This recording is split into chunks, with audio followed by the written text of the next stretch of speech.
नन्हालों की लंगोटियां चली गई। अरे आपके लिए तो एक आदमी ही मरा है साहब, मेरे घर की तो रोटियां ही चली गई।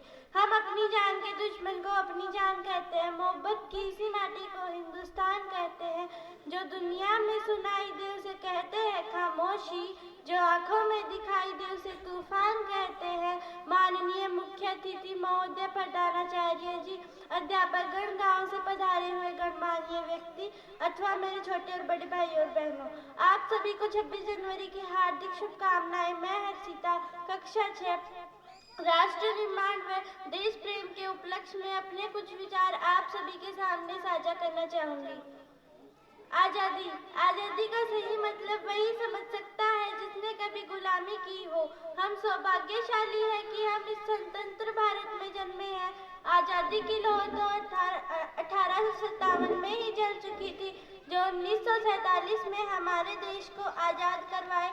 प्राचीन, मध्यकालीन व वर्तमान भारत के उदाहरणों से मैं स्पष्ट करना चाहूंगी कि जब हम फिरंगियों के फेरे में फंस चुके थे, तब रंग दे बसंती चोले की एक आवाज पर टोलों के टोले उपड़ाते थे और उनका इंकलाब वंदे मातरम और जिंदाबाद के नारों से खून में आ जाने वाला 5-5 डिग्री का तूफान अंग्रेजी शासन की जड़ें हिला देता था।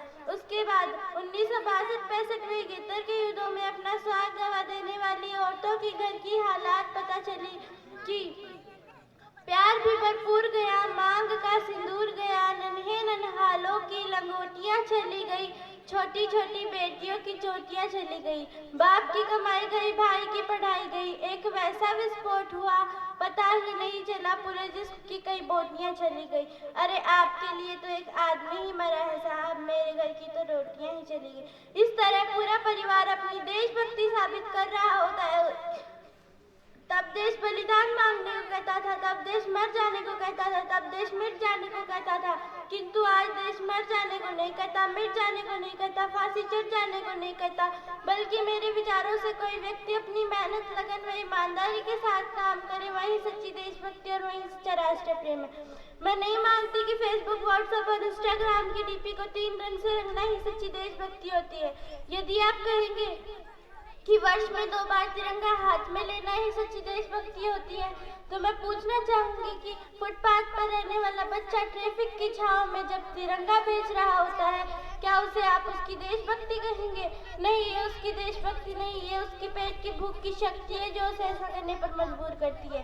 क्योंकि ना वे मस्जिद को जानते हैं, ना वे शिवालयों को जानते हैं, वे पेट के भूखे हैं साहब, वे केवल रोटी करने वालों को जानते हैं। अपने परिवार, अपने समाज, अपने राष्ट्र के प्रति समर्पण का भाव हमारी सच्ची देशभक्ति, हर देशद्रोही के जीवन में आने वाले तूफान हमारी सच्ची देशभक्ति, ताकि हर देशद्रोही समझ सके कि अगर तू दरिंदा है तो यह आसमां तेरा है, अगर तू दरिंदा है तो यह शमशान तेरा है, भाईचारे में रहना तेरा, वरना कब्र और कब्रिस्तान भी तेरा है, वरना कब्र और कब्रिस्तान भी तेरा है।